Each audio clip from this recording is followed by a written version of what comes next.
জন্য এবং একটু দেরি আপনাদের সহ্য হয় না অনেকের মধ্যে দেখা গেছে, এবং এমনও ঘটেছে যে আমাদের উপপরিচালক মহোদয়কে ঘিরে ধরে তার হাত থেকে কেড়ে কেড়ে রীতিমতো চেকের খাম নিয়ে যাওয়ার মতো ঘটনা ঘটেছে। তা খুবই দুঃখজনক।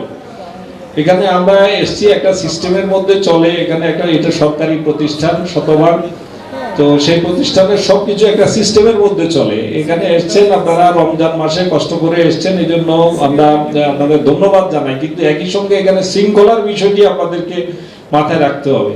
এখানে একটা আমরা যখন আমাদের আজকের যে প্রধান অতিথি, আপনারা জানেন দেশে একটি সংকটজনক পরিস্থিতি চলছে, তিনি আসবেন এবং আমাদেরকে হয়তো খুব বেশি সময় দিতে পারবেন না। তো আমরা সব মিলিয়ে প্রধান অতিথির মাধ্যমে আমরা হয়তো প্রতীকীভাবে কিছু চেক বিতরণ করব, তারপরে আমাদের অনুষ্ঠান কন্টিনিউ করবে এবং সেই অনুষ্ঠানটা যাতে সুশৃঙ্খলভাবে আমরা শেষ সম্পন্ন করতে পারি, আপনাদের প্রত্যেকের কাছে এটা এই আবেদনটা রাখছি যে আমরা যাতে এই অনুষ্ঠানটা সুশৃঙ্খলভাবে, আপনারা শৃঙ্খলার সাথে সুশৃঙ্খলভাবে আপনারা আমাদেরকে একটু সহযোগিতা করবেন। আর আপনাদের টেনশন তাড়াহুড়ার তেমন কোনো বিষয় নাই, কারণ রমজান মাস, যে কারণে আমরা যদিও সাধারণত এটা আমাদের প্র্যাকটিস সেভাবে নাই দুপুরে অনুষ্ঠান করলে, তো তারপরেও আমরা যেহেতু রমজান মাস, আমরা ইফতারেরও ব্যবস্থা রেখেছি। সেই ইফতার বিতরণের ক্ষেত্রেও আপনাদের সবার সহযোগিতা কামনা করছি। আমরা সময় মতো যখন আমাদের ঘোষণা হবে তখন সেটা ইফতারির প্যাকেটটি আপনাদের জায়গায় সব জায়গায় চেয়ারে পৌঁছে যাবে। কেউ দয়া করে কোনো রকম একদম পর্যাপ্ত ব্যবস্থা আছে এরকম কোনো এমন ধারণা করার কারণ নাই যে আমি পরে হলে আমি না পাই, এরকম কোনো আশঙ্কার কোনো কারণ নাই। এখানে আপনারা যারা উপস্থিত আছেন, তার কতজন উপস্থিত হবেন এটা হিসাবের ব্যাপার। এখানে কোনো বিশেষ কোনো দোয়াশা নাই যে অনিশ্চিত যে আমরা কম আয়োজন করেছি। সুতরাং হিসাব নিকাশ করে যথেষ্ট পরিমাণ আমাদের আয়োজন রাখা হয়েছে। তো এই বিষয়গুলোতে যাতে আমাদের উপদেষ্টা মহোদয়ের সামনে আমার এই কথাগুলো বলতে না হয়, কারণ সাংবাদিক কমিউনিটি আপনারা, এটা হলো আমি আপনাদের লোক, আপনারা আমাদের লোক। এখন উপদেষ্টা মহোদয়ের সামনে এই কথাগুলো বললাম না এই কারণে যে তাহলে কি সাংবাদিকরা এইভাবে উশৃঙ্খল, তো এটা তার আসার আগেই কথাগুলো বলে নিলাম এই কারণে যে আমাদের আচার আচরণে আমরা যাতে উপদেষ্টা আছেন, সচিব আসবেন, তাদের সামনে আমরা যাতে কোনো রকম বিশৃঙ্খলা বা উশৃঙ্খল কোনো আচরণ আমাদের কারো পক্ষ থেকে যাতে কোনো রকম প্রকাশ না পায়, এই বিষয়টাতে আমরা যত্নবান হব। এবং এই সাংবাদিক কল্যাণ ট্রাস্ট সাংবাদিকদের কল্যাণে নিরন্তর কাজ করে যাচ্ছে। আমরা এই যে আজকে আমরা যেগুলা বিতরণ করব, আমাদের আর্থিক অবস্থা যা এবং তার উপর যদি আমরা নির্ভর করতাম তাহলে আমরা এই মুহূর্তে কোনো চেক দেওয়ার মতো অবস্থা ছিল না। তারপরও পবিত্র রমজান মাস, ঈদকে সামনে রেখে আমরা বিভিন্নভাবে ঐকান্তিক চেষ্টার মাধ্যমে এবং তথ্য মন্ত্রণালয়ের সংশ্লিষ্ট সকলের সহযোগিতায় আমরা আপনাদের হাতে আজকে একটি চেক তুলে দিতে পারছি। এবং এটাও বলে রাখছি যে এবারে আমরা এমনটা হয়েছে যে এত আবেদন, সেই আবেদনগুলো সবাইকে আমরা চেয়েছি যে কিছু না কিছু পাক, তারপরও প্রায় 150 আবেদন ত্রুটির কারণে বাদ পড়েছে। তাদের আবেদনে ত্রুটি থাকার কারণে প্রায় 150 আবেদন বাদ পড়েছে। তা বাকি যাদের আবেদনগুলো মোটামুটি ঠিক ছিল তারা কেউ আমার জানা মতো বাদ পড়েন নাই। কম হোক বেশি হোক আমরা চেষ্টা করেছি আমরা এটা দেওয়ার জন্য। তো সেই জায়গাটাতে আপনারা অনুষ্ঠানটা যাতে সুন্দর হয় সে ব্যাপারে আপনাদের সর্বাত্মক সহযোগিতা কামনা করছি। বিসমিল্লাহির রহমানির রহিম।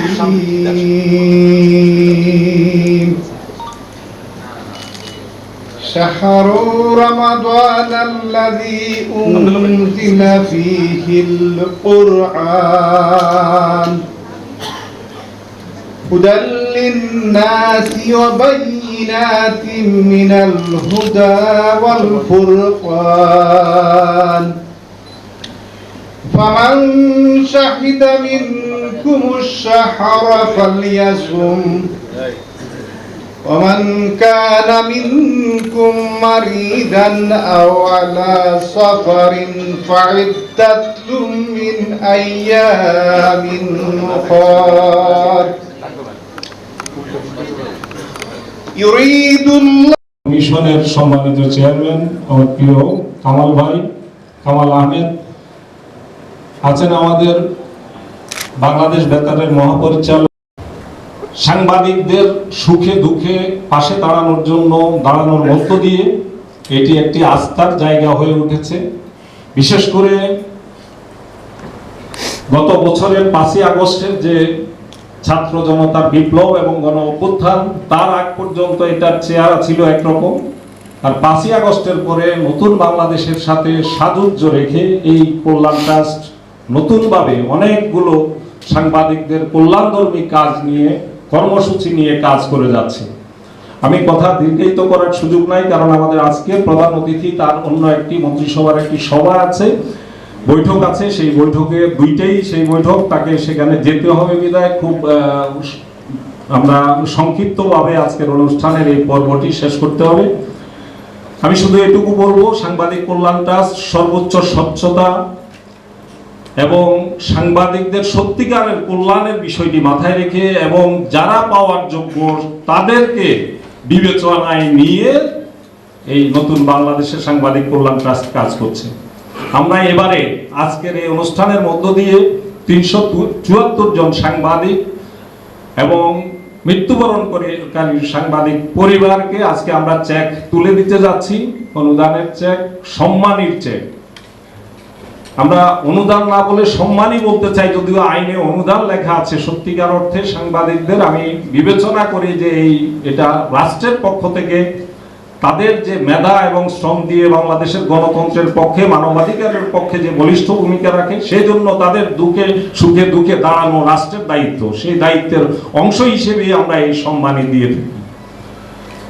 আজকে আমরা 374 জনকে প্রায় 2 কোটি টাকার চেক বিতরণ করতে যাচ্ছি।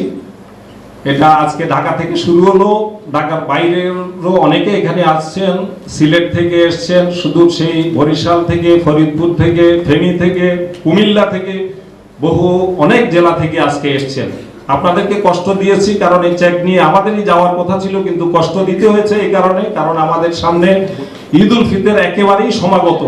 আমরা চেয়েছি ঈদের আগেই আপনাদের কাছে এই চেকটি হস্তান্তরে, যে কারণে আমরা আপনাদের অনেককে দূর দূরান্ত থেকে, সেই সুদূর সিলেট থেকে আমরা ডেকে এনেছি আপনাদেরকে। তো আপনাদের এই কষ্টের জন্য, কষ্ট করে এসছেন, এই জন্য ধন্যবাদ জানাই। আমরা এরই মধ্যে 3য় দফায়, আজকের এই নতুন বাংলাদেশে 3য় দফায় আমরা চেক বিতরণ করতে যাচ্ছি। এর বাইরে আমরা পবিত্র রমজান মাস এবং ঈদ উপলক্ষে একটি উপহার সামগ্রী সারা দেশে 1500 সাংবাদিকের মধ্যে বিতরণ করেছি। এছাড়া প্রবীণ সাংবাদিকদের কল্যাণে একটি নীতিমালা মন্ত্রণালয়ের বিবেচনাধীন আছে, সেটি অনুমোদিত হলে প্রবীণ সাংবাদিকদের জন্য মাসিক ভাতার আওতায় আনা যায় কিভাবে তাদেরকে, সেই নিয়ে কাজ করছে সাংবাদিক কল্যাণ ট্রাস্ট। এছাড়াও সাংবাদিকদের পেশাগত উৎকর্ষ সাধনে আমরা একটি ফেলোশিপ দেওয়ার সিদ্ধান্ত নিয়েছি। এর আগে আমাদের মাননীয় তথ্য উপদেষ্টা নাহিদ ইসলামের সভাপতিত্বে সেই সিদ্ধান্ত নিয়েছে। সেই ফেলোশিপের বিষয়টি আপনারা অচিরেই পত্রিকায় বিজ্ঞপ্তির মাধ্যমে জানতে পারবেন। মোদ্দা কথা হচ্ছে, এই সাংবাদিক কল্যাণ ট্রাস্ট সাংবাদিকদের, সত্যিকারের পেশাদার সাংবাদিকদের, তাদের সুখে দুঃখে, তাদের রোগে শোকে পাশে থাকবে এই অঙ্গীকার নিয়ে কাজ করছে। আপনাদের পক্ষ থেকেও আমরা প্রত্যাশা করব এই নতুন বাংলাদেশের উপযোগী সত্যিকারের পেশাদারিত্বের জায়গাটাতে আমাদের প্রত্যাশা। আমরা চাইব যে এখন যে গুজব এবং ডিসইনফরমেশনের যুগে আমরা বসবাস করছি, নানান রকম ভুয়া ভৌতিক খবর দিয়ে মানুষকে বিভ্রান্ত করা হচ্ছে। আপনারা সাংবাদিক, রাষ্ট্র যেমন আপনাদের পাশে থেকে দায়িত্ব পালন করার চেষ্টা করছে, আপনাদেরকেও রাষ্ট্রের পাশে থেকে সত্যিকারের যে ইনফরমেশন সেটা তুলে ধরে এবং সৎ সাংবাদিকতা করে, বস্তুনিষ্ঠ সাংবাদিকতা করে রাষ্ট্রকে, নতুন বাংলাদেশকে যে চ্যালেঞ্জ নিয়ে কাজ করছে, সেই চ্যালেঞ্জ নিয়ে এগিয়ে যাওয়ার ক্ষেত্রে সহায়ক ভূমিকা পালন করবেন, এই প্রত্যাশা ব্যক্ত করে এবং আজকের এই অনুষ্ঠানে যারা প্রধান অতিথি সহ যারা উপস্থিত হয়েছেন মঞ্চে, সকলের প্রতি কল্যাণ ট্রাস্টের পক্ষ থেকে কৃতজ্ঞতা জানাই। আপনারা যারা বিভিন্ন জায়গা থেকে, দূর দূরান্ত থেকে কষ্ট করেছেন, আপনাদেরকে আবারও ধন্যবাদ এবং কৃতজ্ঞতা জানিয়ে আমার স্বাগত বক্তব্য এখানে শেষ করছি। ধন্যবাদ। কাজ করেছে অত্যন্ত দৃঢ়ভাবে। আমি ডাইনামিক এমডিকে অভিনন্দন জানাচ্ছি। আবার শুধু তাই নয়, আমি বিনীত অনুরোধ করব, রাজপথে আমাদের অনেক বন্ধু, সহকর্মী, সহযোদ্ধা, বিশেষ করে সাংবাদিক পরিবার এখনো ধুকে ধুকে মরছে। আমরা তাদের খোঁজখবর রাখি না। তিনি একটি ভালো উদ্যোগ নিয়েছেন, দেশের বিভিন্ন প্রান্ত থেকে তাদের খুঁজে বের করে অনুদান দেওয়ার, সাহায্য করার, ঈদ উপলক্ষে, রোজা উপলক্ষে তাদেরকে সাহায্য করার আপ্রাণ চেষ্টা করছেন। আমি বক্তব্য দীর্ঘায়িত করতে চাই না। আমি মাননীয় উপদেষ্টাকে, কালকে তার একটি অনুষ্ঠানে আমারও বিশেষ অতিথি হিসাবে থাকার কথা ছিল ফকিরা বলে, আমি যেতে পারিনি। জাতীয় প্রেস ক্লাবের পক্ষ থেকে গতকাল তিনি যে বক্তব্য রেখেছেন সেটাকে আমি অভিনন্দন জানাচ্ছি। আমি শুধু একটি কথা বলতে চাই, গোটা জাতির উদ্দেশ্যে, বিশেষ করে রাজনৈতিক নেতৃবৃন্দের উদ্দেশ্যে, যারা আজকে ছাত্রদের, আমাদের ছোট ভাইদের এই অর্জনকে হাইজ্যাক করে অন্য পথে নিয়ে যাওয়ার চেষ্টা করছে।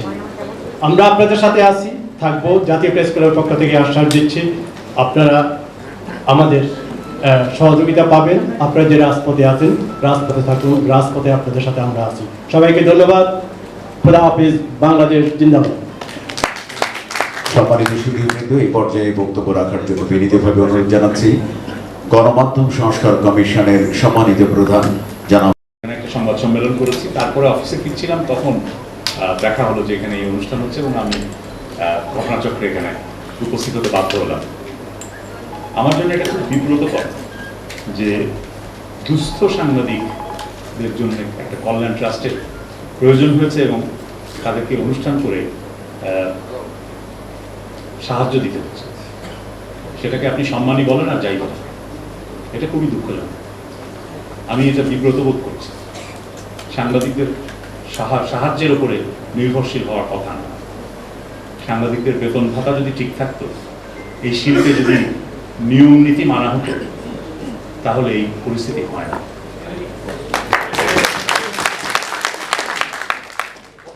আমি আমাদের কমিশন রিপোর্টে গত 54 বছরে বাংলাদেশের গণমাধ্যমের চিত্র কি সেটা একটা পর্যালোচনা করেছি। এই রিপোর্টটা এখন অনলাইনে পাবেন, আপনারা পড়ে দেখবেন। আমি শুধু এটাই প্রত্যাশা করব যে এই কমিশনের রিপোর্টে গণমাধ্যম কমিশন যে সুপারিশমালা দিয়েছে, সেই সুপারিশমালা বাস্তবায়িত হবে। সাংবাদিকদের আর্থিক নিরাপত্তার দিকটা সরকার নিশ্চিত করবে। এর চাইতে বেশি কিছু আমার বলার নেই। আমি ভবিষ্যতে এরকম অনুষ্ঠানে উপস্থিত হতে চাই না।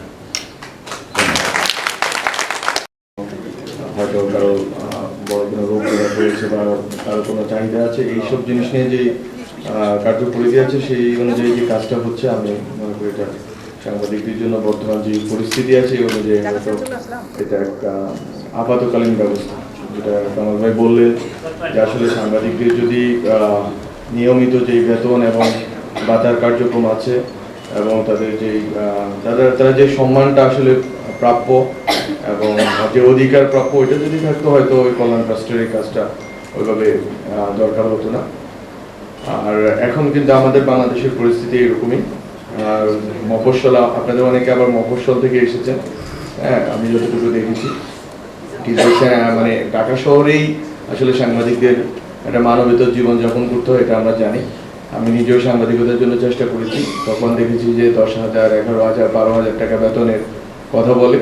তো ওই 10,000, 12,000 টাকা বেতনে সাব এডিটর বা এই যে নিউজ রুমে কাজ করা, এই জিনিস দিয়ে আসলে বাংলাদেশে এখন ঢাকা শহরে একটা ফ্যামিলিতে দূরে থেকে একটা ফ্ল্যাট ভাড়াও পাওয়া যাবে। তো আসলে এই বাস্তবতার বিরুদ্ধে কল্যাণ ট্রাস্ট কাজ করছে। কল্যাণ ট্রাস্টের হয়তো 3 মাস পর পর একটা অনুদান বা সম্মানিত ব্যবস্থা করতেছে বললেন, কিন্তু আমি মনে করি এটা কার্যক্রম মূলত সাংবাদিকদের বেতন বাধা থেকে শুরু করে যে নিয়মিত কার্যক্রম আছে, নিয়মিত কার্যক্রমকেই চালিয়ে নেওয়া।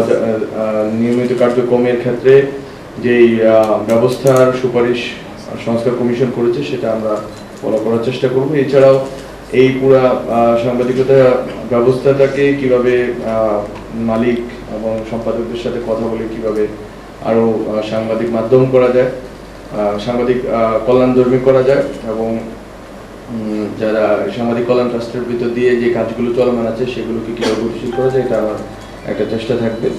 তো সবাইকে ধন্যবাদ। আমি আসলে একটা প্রোগ্রামে উপস্থিত হব দেখে এখান থেকে একটু করে বিদায় নিব। তো আপনাদের সবাইকে ধন্যবাদ। এখানে অনেকেই বিভিন্ন জেলা উপজেলা থেকে এসেছেন। আপনারা আপনাদের যেই জেলা উপজেলা তথ্য হয়তো পাঠান কেন্দ্রে, কিন্তু আপনাদের ওইভাবে বেতন বা ওইভাবে বাধা কাঠামো কিছুই নেই। তো আপনারা যারা এইটার সুবিধাটা পাচ্ছেন, এটা একটা আপৎকালীন ব্যবস্থা আমি মনে করি যে আমরা যদি এই সময়ে কোনো সংস্কারের উদ্যোগ নিতে পারি, হয়তো আপনাদের জীবন দ্বারা একটু সহজতর হবে। আমরা সেই চেষ্টা করব। সবাইকে ধন্যবাদ। হাজেরা স্বামী মৃত হারুনুর রশিদ, প্রধান সম্পাদনা সহকারী জনগণ, তিনি চেক গ্রহণ করলেন। আমন্ত্রণ জানাচ্ছি সাবিয়া শিরিন স্বামী মৃত মোহাম্মদ রবিজ খান। আমন্ত্রণ জানাচ্ছি গীতা বড়ুয়া স্বামী মৃত শীলব্রত বড়ুয়া। আমন্ত্রণ জানাচ্ছি সুমিত্রা মণ্ডল। সাংবাদিকতা ৩০,০০০ টাকা বেতন হওয়া উচিত বলে তিনি বলেছেন, এবং এটি আসলে দুঃখজনক সত্য যে আমাদের বড় বড় অনেক হাউসগুলোতে এই নিয়মটি মানা হয় না, এবং অন্যান্য হাউসগুলোর কথা তো বাদই দিলাম। আমি উপদেষ্টা এখানে থাকলে হয়তো তার দৃষ্টি আকর্ষণ করে বলতাম এই বিষয়টি। সচিব মহোদয় রয়েছেন, তার দৃষ্টি আকর্ষণ করে আমি বলতে চাই যে সাংবাদিকদের আর্থিক নিরাপত্তা এবং ন্যূনতম যে বেতন কাঠামো সেটি যেন ঠিক করা হয়। সংস্কার কমিশনের ভাই এখানে ছিলেন, তিনিও বলছিলেন আজকে তিনি সুপারিশমালা প্রধান উপদেষ্টার কাছে জমা দিয়েছেন। সেই জায়গা থেকে তিনি থাকলেও হয়তো এই বিষয়গুলো তাদের দৃষ্টি আকর্ষণ করে আমি বলতাম যে বেতন কাঠামো, বিশেষ করে টেলিভিশন মিডিয়ায় পত্রিকাগুলোতে ন্যূনতম যে ওয়েজ বোর্ড, সেটি ন্যূনতম কয়েকটি পত্রিকায় ফলো করা হয়, বাকিগুলোতে করা হয় না, এবং টেলিভিশন মিডিয়ায় তো বেতন কাঠামো নেই বলে চলে। এই জায়গাটি আসলে শক্তপোক্তভাবে আরো সংস্কার করা যায় কিনা সেই জায়গায় দৃষ্টিপাত দেওয়ার আকর্ষণ করছি। দৃষ্টিপাত দেবেন বলে আমি দাবি জানাই যে আপনারা এখানে আসছেন। ট্রাস্টের কার্যক্রম এটা নিয়ে এমডি মহোদয় বলবেন, সচিব মহোদয় আছেন, উনি বলবেন বিস্তারিত। তারা মানে আমাদের ট্রাস্টের যে কার্যক্রম সেগুলো আমরা তুলে ধরবো, ওনারা আপনাদের সামনে আরো বিস্তারিতভাবে তুলে ধরবেন। যেটুকু বলি, এই অল্প সময় ট্রাস্টের উদ্যোগে যে কাজগুলো করা হয়েছে, আসলে ট্রাস্টের কাজ ছিল এটাই। এই কাজগুলো এতদিন হয়নি, পেন্ডিং ছিল। এইটা অত্যন্ত দুঃখজনক। তো আমরা যখন এই দায়িত্বটা যখন আমাদের উপরে আসলো, আমাদের টার্গেট ছিল যে লকটা ছিল, জমাটবদ্ধ যে অবস্থা ছিল, কিভাবে সেটা দ্রুত আমরা রিলিফ করতে পারি, সেই এফোর্টটা আমরা দেওয়ার জন্য সর্বোচ্চ চেষ্টা করেছি আমাদের পক্ষ থেকে। আমাদের সামনে আরো অনেক কাজ আছে, আমাদের বিস্তারিত প্ল্যান আছে, সেগুলো এমডি মহোদয় বলবেন। সেই কাজগুলো যাতে আমরা আরো দ্রুত সাকসিড হতে পারি, সফল করতে পারি, এজন্য সচিব মহোদয় আছেন, হ্যাঁ, উনি এই বিষয়ে নজর দেবেন আশা করছি। আপনাদেরকে আবারও ধন্যবাদ জানাই। যদি আমাদের প্রধান অতিথি তথ্য উপদেষ্টা জরুরি কাজের জন্য এই মুহূর্তে চলে গিয়েছেন প্রোগ্রাম শেষ করে, আর সচিব মহোদয় এখানে আছেন এবং সাংবাদিক নেতৃবৃন্দ রয়েছেন, এবং উপস্থিত সবাইকে আমার সালাম, আসসালামু আলাইকুম। আমি আসলে দুটো বিষয়ে বলতে চাই, আজকে তুলে ধরতে চাই। সেটি হলো, গত কিছুদিন আগে আমাদের প্রধান উপদেষ্টা প্রেস সচিব আমাদের শফিকুল আলম ভাই, তিনি বলেছিলেন সাংবাদিকতা পেশা বা সাংবাদিকতা শিল্পটা একটা রক্তচোষা শিল্প হয়ে যাচ্ছে। সুচিত্রা মণ্ডল স্বামী মৃত অঘোর মণ্ডল। গীতা বড়ুয়া স্বামী মৃত শীলব্রত বড়ুয়া। একটু এদিকে দেখেন, একটু ধরেন, সুচিত্রা মণ্ডল স্বামী। এবারে আমন্ত্রণ জানাচ্ছি, একটু এদিকে দেখেন, মোমেনা আক্তার পপি। মোমেনা আক্তার পপি।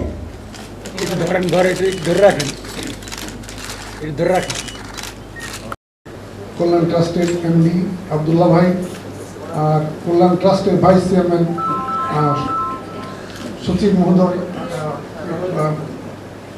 মাহবুব আফার জানা সহ আমাদের উপস্থিত ভাই বোনেরা, আসসালামু আলাইকুম। আসলে বক্তব্য রাখার বেশি কিছু নাই, এবং আজকে আমরা রমজানে আর বক্তব্য দেব না। সচিব মহোদয়ের জরুরি প্রোগ্রাম আছে, আপনারা দূর দূরান্ত থেকে কষ্ট করে এসছেন, এই জন্য আপনাদের সবাইকে ধন্যবাদ জানাই। আমাদের কামাল ভাই, গণমাধ্যম সংস্কার কমিশনের যিনি প্রধান, তিনি বলে দিয়েছেন আসলে আমাদের জন্য সাংবাদিকদের জন্য সহায়তা গ্রহণ করা এটা আমাদের জন্য বিব্রতকর। আমাদের এখানে যারা আসছেন উপস্থিত, আমি জানি আমরা সবাই সাথে আমরা ডিল করি সাংবাদিকদের সাথে, তারা কেউ মানে সাহায্য বা এই ধরনের সহায়তা নিতে চান না, কিন্তু বাধ্য হয়ে গত 15 বছর আমরা কীভাবে জুলুমের শিকার, সেই কারণে আমাদের মিডিয়াগুলোকে বন্ধ করে দেওয়া হয়েছে। যেগুলো ছিল সেগুলোতে বেতন নাই, মানে একটি নৈরাজ্যকর অবস্থা ছিল। সেই কারণে সাংবাদিক কল্যাণ ট্রাস্টের পক্ষ থেকে যতটুকু সহায়তা করা যায়, যতটুকু করা যায়, বর্তমান যে কল্যাণ ট্রাস্ট যেভাবে চেষ্টা করছে, আমরা সবাই মিলে আপনারা দোয়া করবেন। এই কল্যাণ ট্রাস্টের পক্ষ থেকে যতটুকু সম্ভব সর্বাত্মক, আমাদের সচিব মহোদয় আছেন, আমাদের উপদেষ্টা মহোদয় যিনি আগে ছিলেন, যিনি আসছেন, সবাই খুবই আন্তরিক। ইনশাল্লাহ আমরা এই ক্ষেত্রে এগিয়ে যেতে পারবো। মূল কথা হলো আমরা গণমাধ্যম সংস্কার কমিশনের মাধ্যমে সাংবাদিকদের যাতে কোনো সাহায্য নিতে না হয়, আমাদের গণমাধ্যম যাতে এইভাবে প্রতিষ্ঠিত হয়, মিডিয়া হাউসগুলো যাতে এইভাবে হয়, সাংবাদিকরা যাতে নিয়মিত বেতন পান, এটাই আমরা চাইব। সবাইকে ধন্যবাদ। বোনেরা, মঞ্চ উপবিষ্ট যারা রয়েছেন তাদের সকলকে শুভকামনা, স্বাগত জানাচ্ছি। আজকে আমরা এখানে সমবেত হয়েছি কিছু সম্মানী দেওয়ার জন্য। আইনটা এমনভাবে করা হয়েছে, প্রথম দিনই আমি আব্দুল্লাহ সাহেবকে এই কথাটাই আমিও প্রথম দিনে বলেছি যে এই আইনটা থাকতে পারে না, দুস্থ শব্দটা থাকতে পারে না। সেক্ষেত্রে আমি একটু বসে ভাবছিলাম যে এই শব্দটা অন্তত আমরা যদি কোনো রকমভাবে চেঞ্জ করে, পরিবর্তন করে, বিধিগতভাবে আমরা সম্মানী শব্দটা করতে পারি, তাহলে অন্তত আপনাদের কাছে মুখ দেখাতে পারবো। আমি চেষ্টা করবো আমার সময় শব্দটা পরিবর্তন করতে। আমরা যারা সরকারি কর্মচারী, আমরা কিন্তু একটা বেতন পেয়ে থাকি এবং আমরা জানি মাসের শেষে নিশ্চিতভাবে আমরা একটা বেতন পাবো। কিন্তু এখানে যারা সাংবাদিক ভাই বোনেরা বসে আছেন, তাদের মাসের শেষে একটা অনিশ্চয়তার মধ্যে পড়তে হয়। এই অনিশ্চয়তার শুরুটা কিন্তু আজ থেকে না, অনাদিকাল থেকে শুরু হয়েছে।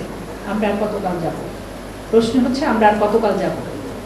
আমরা এত সময় পরে, স্বাধীনতার এত বছর পরে, আরেকটা স্বাধীনতার পরে আমরা অবশ্যই চাই যে আমাদের একটা বেতন কাঠামো দ্বারা, একটা বেতন কাঠামোর মধ্যে আমরা পড়ে যাই। সাংবাদিক ভাইদের এটা একটা প্রাণের দাবি। আমাদের হাতে এসেছে গণমাধ্যম সংস্কার কমিশনের রিপোর্ট, আপনারা হয়তো আজকালের মধ্যে সেটা ওয়েবসাইটে দেওয়া হয়েছে এবং সেখানে কতগুলো সংস্কারের বিষয় এসছে। আমরা সরকারিভাবে সেটা কতটুকু সুপারিশমালা আমাদের জন্য, সাংবাদিক ভাইদের জন্য যতটুকু আমাদের খুব লাভজনক হবে, অথবা আমাদের প্রাণীর দাবি এতদিন যা ছিল তার সাথে সমন্বয় করবে, সেই দাবিগুলো অবশ্যই আমরা সুপারিশমালাগুলো আমরা পালন করতে চেষ্টা করব। আমার উপদেষ্টা মহোদয় এই মুহূর্তে আমার কাছে বলে গেছেন যে এটার একটা অ্যাকশন প্ল্যান, অর্থাৎ সুপারিশমালা কি এবং আমরা কি করতে পারি, সেই বিষয়গুলো আমরা একটু দাঁড় করাবো খুব দ্রুততার সাথে। এখানে আমি যদি একটুখানি দেখি আপনাদের, প্রথমে কথা হচ্ছে যে আমাদের সাংবাদিকদের রয়েছে, প্রথম যে উনি স্বার্থে উল্লেখ করেছেন মালিকানার সংকট। আমার মনে হয় প্রতিটা পরিবর্তনের পরে মালিকানার সংকট দেখা দেয় এবং আপনারা কিন্তু সেটা এই রিসেন্ট যে পরিবর্তন হয়েছে সেটার মধ্যেও আপনারা দেখেছেন। রয়েছে আইনগত সংস্কার প্রয়োজন। উনি ধরেছেন সংবাদ মাধ্যমে জবাবদিহিতা। আমরা আসলে যারা সাংবাদিকতা করি, আমি নিজেকেও মনে করি যে যেহেতু একসময় আমি সাংবাদিকতা করেছি, আমি সাংবাদিকদেরই একজন। আমাদের আসলে এই মুহূর্তে যে তথ্য যুদ্ধটা শুরু হয়েছে বাংলাদেশে, এই তথ্য যুদ্ধের সপক্ষে কাজ করতে হবে। আমার দেশপ্রেম উজ্জীবিত করতে হবে এবং আমার দেশকে বাঁচাতে হবে, এবং যেটা আমার জন্য ন্যায়সঙ্গত, যেটা আমার জন্য সবচাইতে ভালো হবে, আমার দেশের জন্য, আমার জাতির জন্য যেটা ভালো হবে, এবং যেভাবে আমরা রিপোর্টিং করলে, কাজ করলে, যেভাবে আমরা লিখলে অথবা গণমাধ্যমে প্রচার করলে যেটা আমার দেশের পক্ষে যাবে, সেইভাবে কাজ করা উচিত। আমাদের আত্মসমালোচনা করা উচিত, আমাদের আত্মসংস্কার করা উচিত, আত্মসমালোচনা করা উচিত। আমরা আসলে বিগত দিনগুলো কি করেছি, এখন আমরা কি করব, আমাদের সামনের পথগুলো কেমন হবে, আমাদের সামনের পথগুলোতে আমরা কিভাবে আমার দেশকে তুলে ধরতে পারবো, সেই প্রত্যয় নিয়ে আমাদের সাংবাদিকদের নতুনভাবে কাজ করা শুরু করা উচিত। এখানে রয়েছে সাংবাদিকদের আর্থিক সংকটের বিষয়ে বলা হয়েছে, আমরা এটা স্বীকার করি এবং আমরা সবাই জানি নিশ্চয়ই এই বইটার মধ্যে একটা সলিউশন দেওয়া হয়েছে, যেটা আমরা হয়তো কিছুটা সুপারিশমালা আকারে আসলে আমরা পালন করতে পারবো, আমাদের নিশ্চয়ই নির্দেশনা থাকবে। আমরা এই সাংবাদিকদের পাশে সবসময় তথ্য সম্প্রচার মন্ত্রণালয় আছে এবং থাকবে, এবং সাংবাদিকদের কল্যাণের জন্য যা কিছু করা প্রয়োজন ধাপে ধাপে আমরা করব। আপনারা জানেন একটা দেশের ভঙ্গুর একটা অর্থনীতি এই মুহূর্তে ধীরে ধীরে আমরা কিন্তু মুখ তুলে দাঁড়াচ্ছি এবং অনেকটাই আমরা দাঁড়িয়েছি, আমরা নিশ্চয়ই পারবো। এবং আপনারা যদি সাথে থাকেন, পাশে থাকেন, আপনারা যদি আমাদেরকে গুজব, মিথ্যা তথ্য, অপতথ্য থেকে রক্ষা করেন এবং দেশটাকে সুন্দরভাবে চালিত করার জন্য একটা সহায়ক শক্তি, একটা বিবেক, একটা কনসিয়েন্স হিসেবে আপনারা কাজ করেন, তাহলে নিশ্চয়ই আমরা পারবো। আমাদের এই পর্যায়ে আমাদের 374 জন সাংবাদিক এবং যারা মৃত্যুবরণ করেছেন সে সকল সাংবাদিকদের প্রায় 1,93,90,000 টাকা অনুদান দেওয়া হচ্ছে, এবং এর মধ্যে মৃত্যুবরণকারী সাংবাদিকদের রয়েছে 11টি পরিবার। এটা খুবই সামান্য একটা অংশ, এবং এর আগে আমরা 3য় দফায় আমরা দেয়া শেষ করেছি এবং এটা চলমান থাকবে। আপনারা শুনেছেন যে বৃত্তি, ফেলোশিপের ব্যবস্থা করা হচ্ছে, আপনারা শুনেছেন যে সাংবাদিকদের যারা প্রবীণ সাংবাদিক তাদের একটা প্রয়াস চলছে তাদের জন্য একটা পেনশনের ব্যবস্থা করা। আমি জানি না কতটুকু করতে পারবে, অর্থ বিভাগের খুবই সীমিত তাদের অবস্থান, তাদেরকে অনেকবার করে আমরা বলছি, আমরা যদি চেষ্টা চালিয়ে যাই হয়তো আমরা পারবো, আমরা সামনের দিকে এগিয়ে যাব আপনাদের হাত ধরে, আপনাদের সাথে নিয়েই আমরা একটা সুন্দর নতুন দেশ বিনির্মাণে এগিয়ে যাব। নিশ্চয়ই আমরা সেই জিনিসটা পারবো। আপনাদের সকলের সমৃদ্ধি কামনা করছি। আজকে যারা এখানে আমাদের অনুদান অথবা সম্মানটা নেবেন, আমরা শুনেছি যে এটা আপনাদের কষ্ট হয়, আমরাও বলছি এটা আমরা আপনাদেরকে দিতেও আমাদের কষ্ট হয়, তারপরেও সামান্য কিছু আপনাদের পাশে থাকার বিষয়টি আমরা নিশ্চিত করতে কল্যাণ ট্রাস্টের সাথে আমি তথ্য সচিব হিসেবে আপনাদের পাশে আছি সবসময়। ধন্যবাদ। জোবাইদা ইসলাম, সাব এডিটর, খবরের কাগজ। Senior news GTV Mohammad Yusuf Raihan. Desh টিভির cameraman Syed Mehedi Hasan. Mohammad Rabiul Sunny, staff reporter, Apon Alo. Mohammad Afzal Hossain, senior সম্পাদনা সহকারী, মায়া দিগন্ত।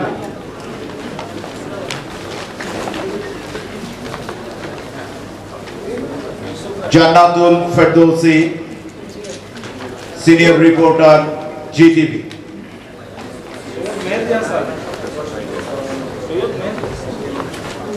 সৈয়দ মাহমুদুল কবির, সম্পাদনা সহকারী, মানব জমি।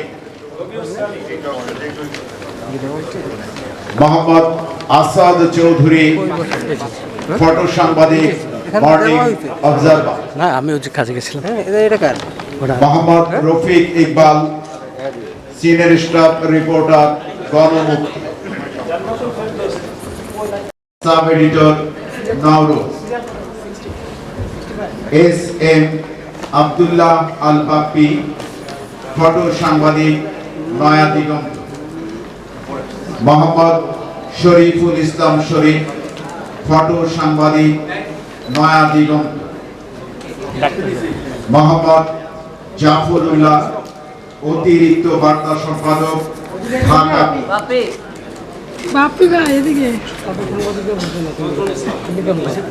Sheikh Mahmudul Haque, sub editor, Inqilab. হাসিনা মমতাজ, সম্পাদনা সহকারী, দিনকাল।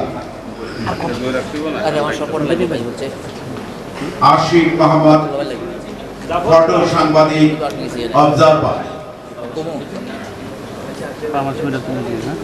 Alok Kumar Banik, cameraman, Jamuna TV.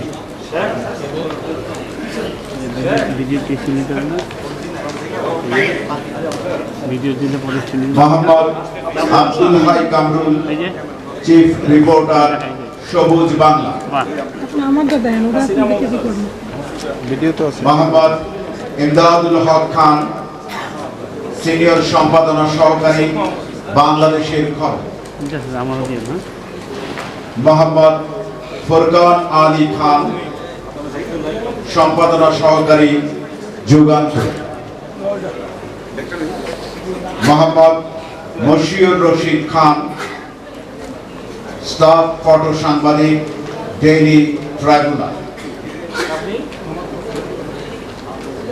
Ariful Islam, staff reporter, Sangbad Diganta. Furkan Uddin Sajal, staff reporter, Jago Janata. S M Anwar Hossain Apu, staff reporter, Bangladesh.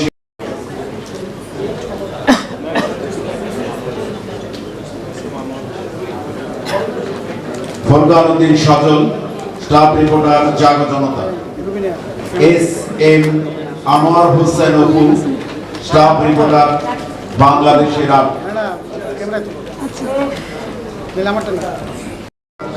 INB. Shahadat ভাই, মোহাম্মদ মাজহারুল ইসলাম, সিনিয়র রিপোর্টার, বাংলাদেশ সময়।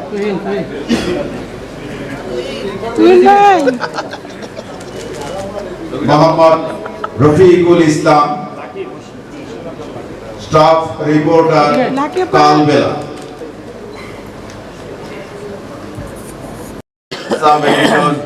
বাংলা প্রতিনিধি শাবনাজ আক্তার শাহানা, বাংলা প্রতিনিধি। মোহাম্মদ হারুন और রশিদ তুষার, সম্পাদনা সহকারী, জনকণ্ঠ। মোহাম্মদ হারুন और রশিদ তুষার,